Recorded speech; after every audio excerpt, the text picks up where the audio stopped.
Bangkit yang tak tahu apa, dia akan tanya, kita pergi mana ni? Kita jadi apa? Lah ni hari apa? Ni peristiwa apa? Kita nak ke mana?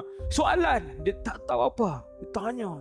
Kumpulan kedua, ada binatang tunggangan, naik binatang tunggangan, pergi ke mahsyar, geng VIP. Waktu kita naik binatang tunggangan tu, kanan kiri kita akan lalu orang. Ketika itulah ayat Quran, Allah Jalla Jalaluh bagi tahu kita akan jumpa orang yang kita kenal. Mungkin waktu tu. Lalu Allah rakamkan peristiwa itu. Yauma yafirrul mar'u min akhihi.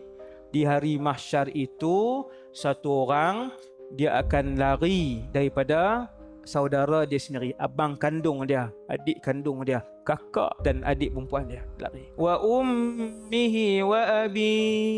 Dia nampak ayah dia, dia kenal tu ayah dia, tidak bertegur sapa. Wa sahibatihi wa bani. Dia nampak pasangan dia nampak anak-anak dia yang dia sayang, tapi dia takkan bertegur. Anak-anak dia takkan bertegur, panggil dia takkan. Kenapa wahai Allah? Likulli imri'in minhum yawma idzin sya'nun yughni. Itu kan ayat Quran, ayat mahsyar lah tu. Tapi kita tak baca Quran. Ayat mahsyar Ustaz, ratusan ayat mahsyar Allah cerita dalam Quran, kita tak baca.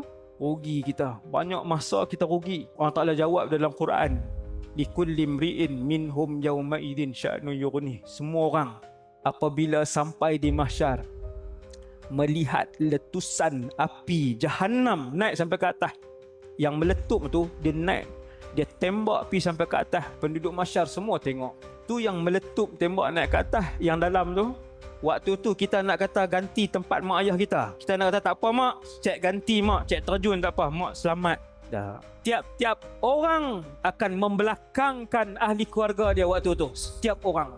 Tuan-tuan, Nabi Ibrahim kekasih Allah, tahu apa jawapan dia? Dia kata nafsi, nafsi. Hari ini diri aku. Selamat diri masing-masing hari ini. Nafsi, nafsi. Sebab hari ini kemuncak murka Allah, kata Nabi Ibrahim. Pergi dekat Nabi Isa, jawapan yang sama. Nafsi, nafsi. Ingat ayat tu. Para Rasul akan sebut ayat tu. Kalau Rasul sebut ayat tu, kita hak subuh tak berapa nak jaga.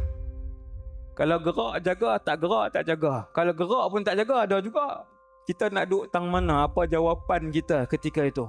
Dan Nabi sebut, kumpulan ketiga di mahsyar, kumpulan paling celaka sekali. Apa dia tuan-tuan? Mereka bangkit di mahsyar, menuju ke mahsyar, yamshuna ala wujuhihim, berjalan dengan muka. Kaki dua duduk di atas, muka duduk di bawah. Hentak muka ke tanah untuk bergerak ke mahsyar. Sahabat tanya, ya Rasulullah. Sahabat tanya Nabi. Nabi cerita, hadis ni sahih. Sahabat tanya, ya Rasulullah, macam mana berjalan dengan muka? Nabi tanya, siapa yang bagi kita berjalan dengan kaki dulu di dunia? Allah.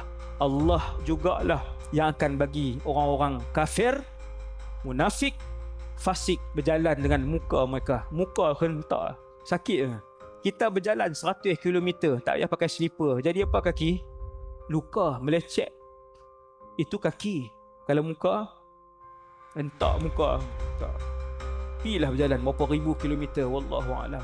Hasbunallah wa ni'mal wakil. Hasbunallah wa ni'mal wakil. Ni dunia. Dunia masih ada ruang. Ni peluang. Ni peluang kita. Mula hari ni. Yang tak solat, mula hari ni.